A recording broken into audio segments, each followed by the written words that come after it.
Welcome back. Prime Minister Mustafa Madbouli asserted that Africa Climate Summit 2023, due to be held in Kenya in September, will offer a chance for highlighting Africa's priorities in addressing, of course, the climate change issues and more.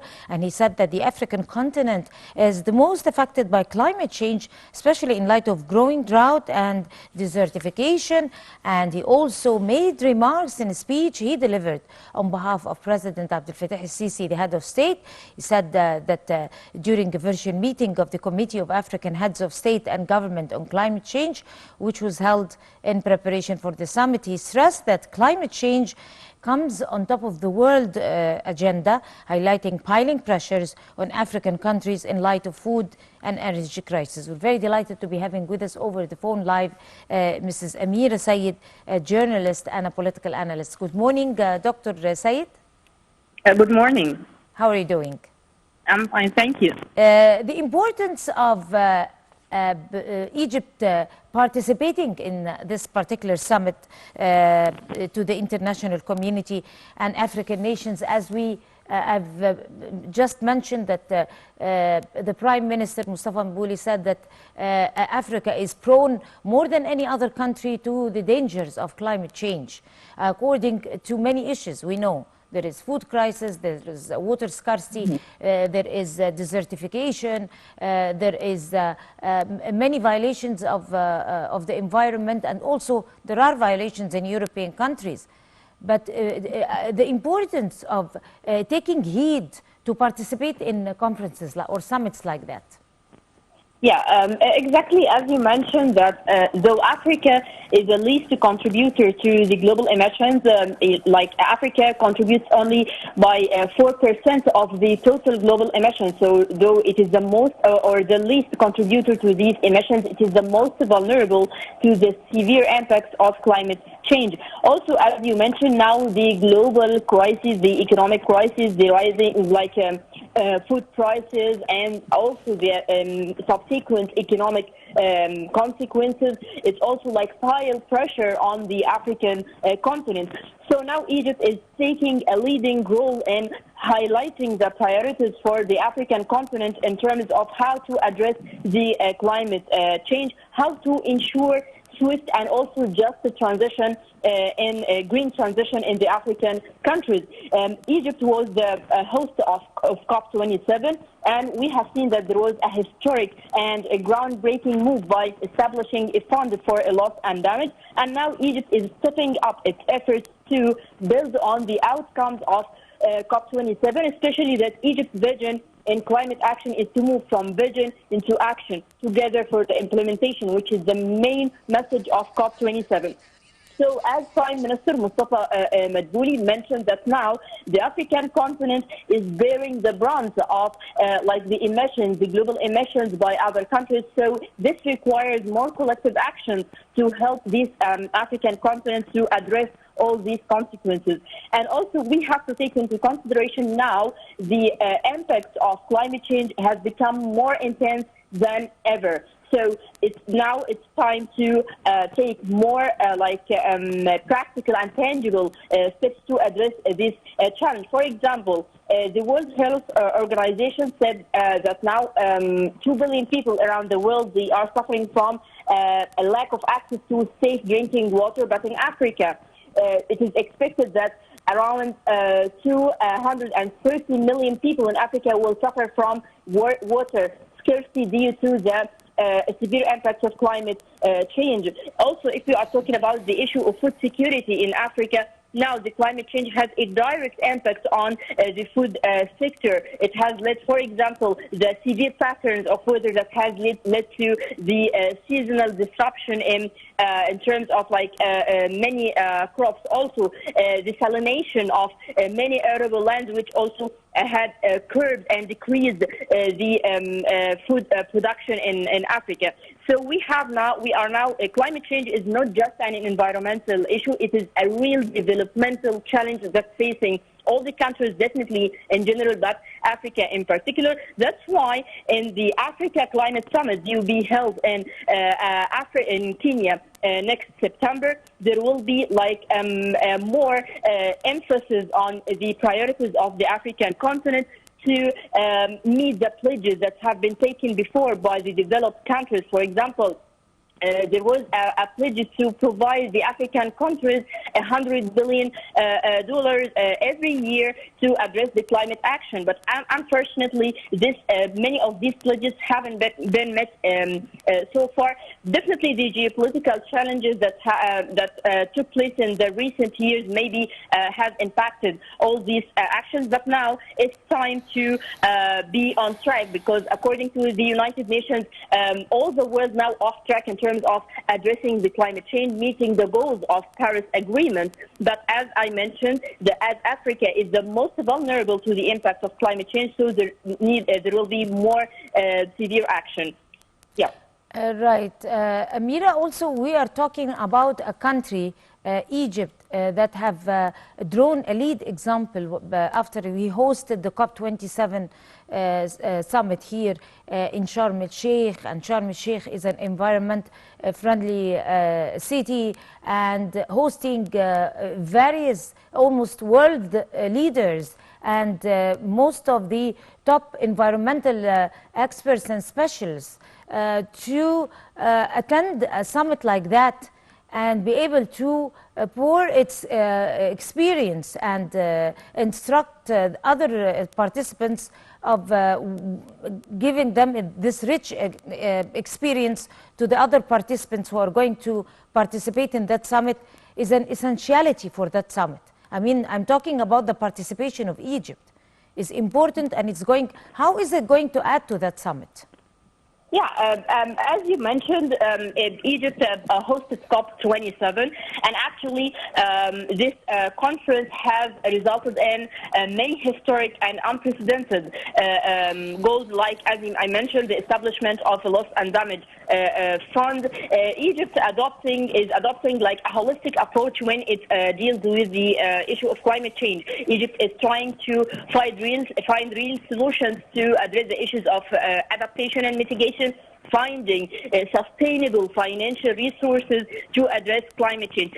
On local level, Egypt has its ambition and the climate change strategy, and actually Egypt has been making strides in this domain. Sharm el-Sheikh was announced as a green city before hosting COP27. Now, as we see, the Egyptian government is trying to move ahead with its climate change strategy, and this is crystal clear in many initiatives that are being taken by all ministries in order to be and carry out environmentally friendly activities. So definitely Egypt, as a host of COP27, Egypt is trying to put all the outcomes of this important summit on the table, and how to ensure that it is not just like a vision, only a vision that cannot be turned into reality. Egypt from day one was stressing on the importance of implementing the climate action plans, not just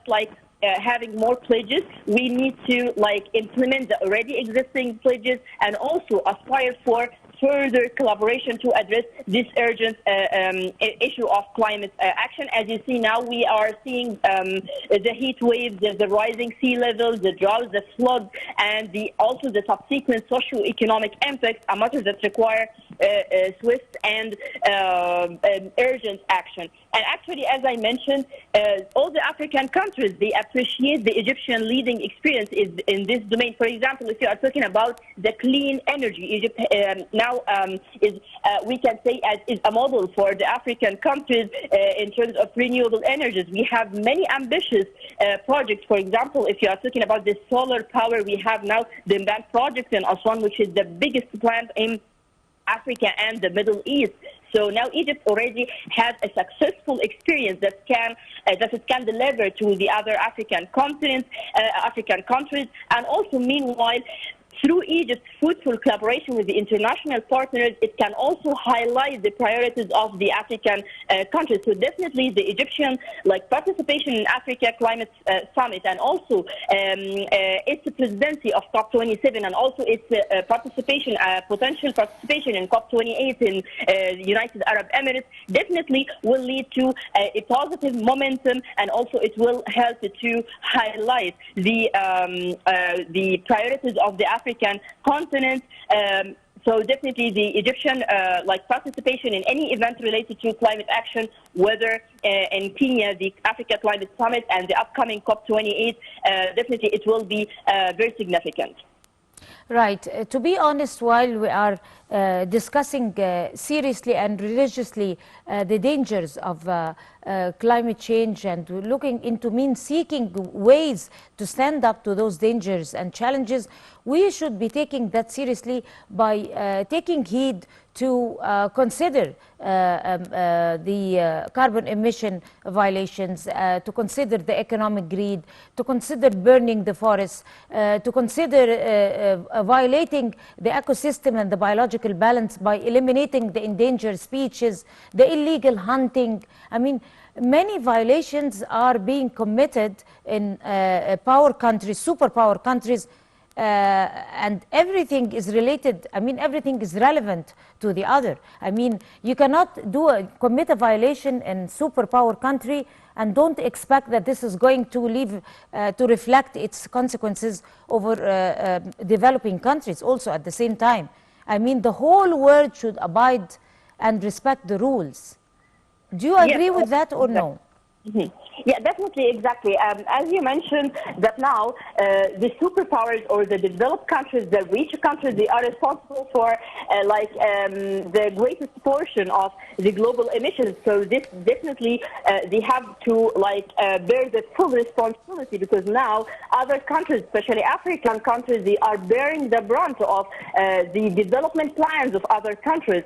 So it's very important to provide the financial resources that the African countries should have in order to switch and move to the green transition, and also to cope up with the loss and damages caused by the severe impacts of climate change. And that's why, as I mentioned, that having a loss and damage fund was a historic and unprecedented movement that was taken in COP27. It was like a long-awaited dream for the African countries to have this step, because, as I mentioned, now the African countries, they are bearing the brunt of the climate violations committed by other countries. And that's why, as I mentioned, Egypt is adopting a holistic approach. We do not like addressing the climate issues or challenges here in Egypt or in the Middle East or North Africa. No, Egypt is adopting a holistic approach because, as you mentioned, it's a global threat. It's now a nightmare for all countries. But as Africa is the most vulnerable, so the superpowers or the developed countries, they have to meet the pledges that they have taken several years ago, and to bear the responsibility, definitely. Right. Where do you see the role of international community as unbiased section or unbiased institution? I mean, each country have its own laws, and in order to effect a change on that particular domain, on that issue of climate change, you should unify the laws, you should harshen the laws and enforce it on countries worldwide, regardless of if they abide to that law or no. Otherwise, there won't be any change. So if you like to elaborate. Yeah, definitely. As we mentioned now, we don't need just the promises. We need real and tangible action. We need the commitments to be delivered as soon as possible. So, because as you see now, we have last year, it was the 27th edition of the Climate Summit. So many people are asking, okay, after 27 years, are we on track in terms of addressing the climate change? Of course not. Why? Because all the pledges the majority of pledges haven't been met so far. So there should be more strict actions regarding abiding by the climate action. So I think each country has its own, if we are analyzing the press releases and the statements by the presidents of the countries and the heads of states of the countries, okay, there is a genuine will or at least an agreement between all countries that that now the climate change is a real threat, is a global threat, and it should be addressed. The issue of climate denial now, it doesn't exist. Even the U.S., when it withdrew from Paris Agreement, now it's back to Paris Agreement, and President Biden attended COP27 and delivered an important speech at COP27. So as now all countries agreed on the real impact of climate change. So definitely this should be lead to more commitment, more abidance by the rules and the protocol, the agreements, starting from Paris agreements on international level and also the local or internal laws related to climate action, definitely. Exactly. But also, in order to be able to secure a peaceful and safe future for Africa, especially that it's a rising market for the whole world and the whole eyes are turning to Africa, what exactly the steps that should be done in order to keep Africa in a very safe zone if other superpowers are not abiding, because there is economic greed and everybody is looking to their best interest. In that case, what is left for Africa to be done in order to save its front from all the challenges of climate change? Yeah, as you mentioned in the very beginning, that there will be a climate summit for Africa. And actually, this is an unprecedented move. Every year there was a climate week, but this year there will be Africa Climate Summit before COP28. So this means that now the African countries, they realize that now the other countries or the superpowers, they should bear their responsibility. If they have their own development plans, also Africa has its own development plan. In the African Union, we have the Agenda 2063 related to the development of Africa. So also we have our goals that we want to implement. So how to strike a balance between the development goals and the climate commitments? Really, it is, I know it's a real challenge for developed countries, especially now in light of the fuel crisis following the Ukrainian and Russian fire. But other countries, especially in Africa, they are still suffering from all these severe actions. So definitely the upcoming climate summit, it will send out clear messages on the priorities of the African continent. There will be no tolerance with any harm caused by other countries. They have to bear the responsibilities. Even Africa, for example, when the other countries say that we are funding the climate projects in Africa, now Africa is trying to ease the debt burden on its African continent. They need more loans and more grants, not loans, to support the climate action. And actually here I remember the speech of Dr. Mahmoud Mohyiddin, who is Egypt's climate change champion, when he said, it's very important to find new financial mechanisms to support the climate action. We don't need more loans or debt that also apply pressure, economic pressure on the African continent.